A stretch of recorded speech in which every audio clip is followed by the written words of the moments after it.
Good morning, everyone. Thank you for taking a couple minutes to learn about the trade study, a project I started to help simplify and educate about investing specifically in the stock market. And without further ado, let's get the ball rolling here. So, the mission is gain knowledge, gain profit. This is what I'm talking about. We have this wonderful tool that is used to teach new investors and traders about how to get started in using the stock market. We use that to generate extra income, and the stock market is one of the tools that the wealthiest use to amass their riches. The majority of assets on the stock market are owned by the top percentile of the very rich.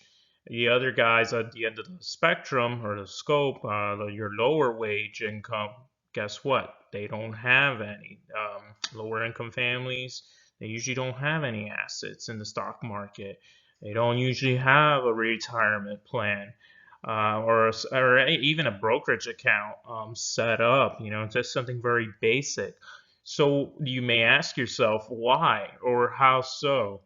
Um, the simple answer is because the fact that the money's placed in the market is working for the wealthy while the money is sitting on the sidelines for the lower income families being saved for bills, emergencies.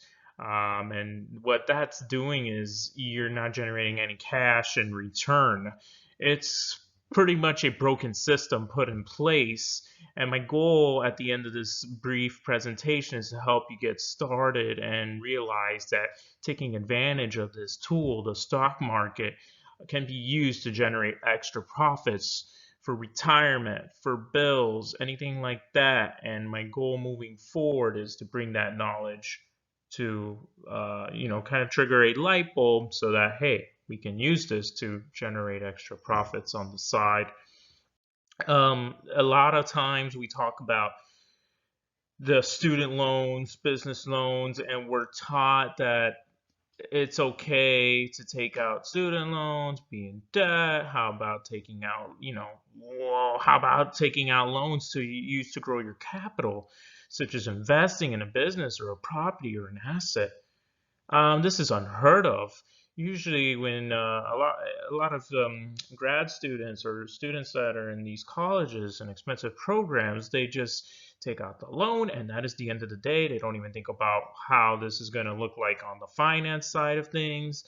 I know for me in pharmacy school and my pharmacy colleagues, they will know that once you're about to finish up your fourth year, they actually present you about a 30-minute to 1 hour presentation on everything financial related and on loans, consolidating loans, payment plans. It's all squeezed into just one short session, which is just absurd and ridiculous. And it kind of just emphasizes the lack of education on the financial side of things.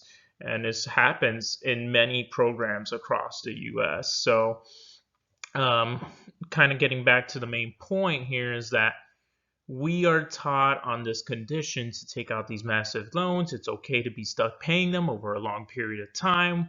What if I said, on the other end of the spectrum, I want you to take out a loan for a new business or to invest into assets? This goes against what we are taught or the quote unquote norm, but you'll be surprised how different the outcome will be if we were to go that route. For example, let's say a student loan averages about 5 to 6% interest. And then in another column, let's say you put money towards the S&P 500 fund for the year of 2019. You would be paying about 5 to 6% interest over the year of your student loans versus the S&P 500 returning about a 31.5% in just 1 year. So yes, this is not an average or return that you'll get every year, but the S&P 500 generates anywhere from 7 to 11% annual return, which then compounds over time, and it is at the end of the day greater than a 5 to 6% interest that you're paying on your loan. In other words, your money that you're making invested into the S&P 500 is a greater percentage return over the percentage return or difference that you're paying in the student loans. So this is just one example that I wanted to point out, that it's a common bad habit that many of us focus on dollar amounts. I like to specifically focus on percentages, and some of the greatest wealth fund managers will always mention this. Focusing on percentage returns, being consistent, and it will help protect your investments and your funds. So if your investment is up 20%, this is a great win. If your investment's up 50%, even better. Sometimes you will end up with 100% or greater than.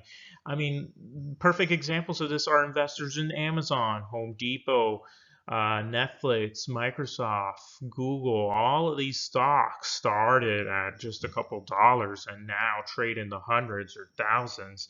So the possibilities of using the stock market to generate returns, it definitely provides you a lot of advantages in the long run. On that note, what you will learn from this course that I am offering is a couple things about what exactly is the stock market and what are stocks. And then, of course, the psychology that comes with it, very important. So, risk aversion bias, cognitive bias, those kind of things we'll cover and talk about is very important. I think that is one of the first things that really should be covered right after learning about the stock market. And then risk management, how to make sure you're not losing your money, how to properly make sure, hey, this is not going to affect me, and psychologically, emotionally. And then combining that with different techniques of looking at charts that utilizes technical analysis. So the charts are, you see like pictures of all the time, the line graphs, candlesticks, the big filled candles with shaded body that's filled, or a shadow, it's an empty body, or the long sticks, which are called wicks sticking out. We talk about all of that in the technical analysis section. And then the financial analysis, I try to simplify this as much as possible because that is the goal and mission here with the trade study, is how to find stocks, how to find ideas for um, looking into companies that can provide a potential return in the future. And then on top of that, putting it into a long-term portfolio, how to get it started, what's the plan, the structure.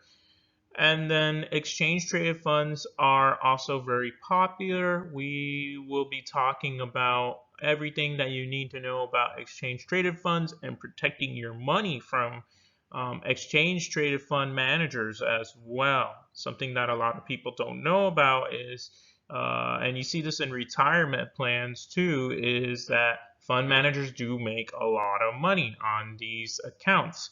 And although it can get very overwhelming and complicated, it's actually very simple to detect this and to make sure that your money is not being, let's say, penalized or being swallowed by fees. And then lastly, we are going to talk about the options market. Not too heavy on that, but explaining how that relates to stocks. So we have to get the ball rolling here, and pretty much you're going to have an income from a job. You're going to have your side job possibly, and that can help you generate extra funds on the side, and you're going to start making money. You can start saving money for an account. Then you're going to start investing that money, putting it to work, actively managing your money to grow and multiply for you. And what I mean by actively managing is that you're not going to be in front of your computer 24/7 or every day. You could do that if you want to. There's different goals for everyone, different lifestyles, different lives. Um, so you're going to be, you could do a weekly follow up with your plan and your account, or you could do a monthly plan depending on your structure and goals. So, and at the end of the day, these long-term assets are going to work like an ATM machine for you, and that's pretty much the bottom line with the last point there. You're multiplying your money. You're going to have returns, especially if you were an early investor in tech and Facebook and Netflix. your returns will be through the roof, and you can actually then start taking some of that money out if you want to and use it pretty much as an ATM machine, which is great. Who wouldn't like that, right? So moving forward, we need to pay ourselves first, and we always or sometimes forget to pay ourselves first, and we always get carried away with bills, bills, and more bills. It is crucial to always have a rainy day fund or savings account that equals up to about 3 to 6 months of expenses that can cover you in case of any emergency that may occur. Good examples are being laid off from work, or even the pandemic 2020 that we're living through, or an injury that may put you out of work. Having money sitting in a savings account, when we look at savings account versus investment account, is money that's being lost to inflation. And what is inflation exactly? You probably hear this a lot in the news and all that. Social media, pretty much it's simply known as a general increase in prices over time, which then decreases the purchasing power of your money. So perfect examples of this are if you do a Google search and look at the price of gas over time and look at the previous years, you'll notice a gradual increase. And you can do the same thing for the price of coffee, or that coffee cup that you buy every morning on your way to work is a very good example too. So bottom line is you want to make sure you kind of echoing the previous slide, you want to save a set amount of cash and from your paycheck to an investment account and have that set up. Now, as we look at an example of how to set it up or start off your portfolio, sampling for a long-term structure, I like to look at it in three pieces of the pie. So you have your 401k, 403b retirement plan, you have your ETFs, exchange traded funds, and then you have your stocks.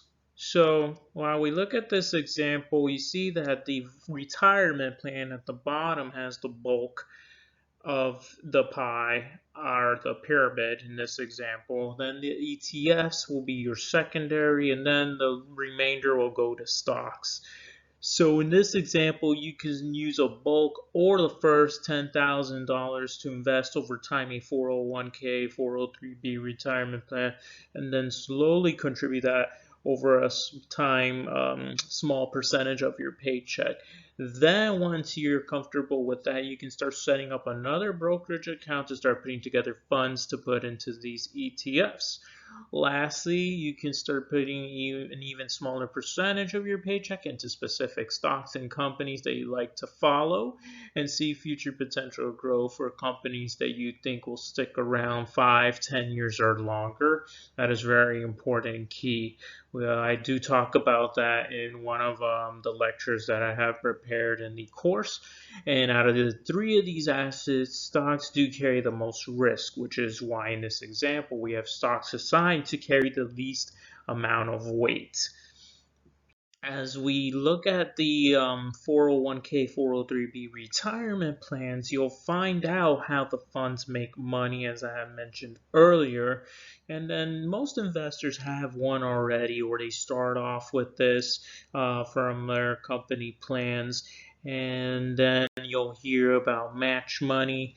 Match money is very good to have, depending on the retirement fees that the fund manager is making off these. So it's kind of a risk versus reward balance that you have to think about. But most of the time, for the average investor, the match money is a freebie and a given.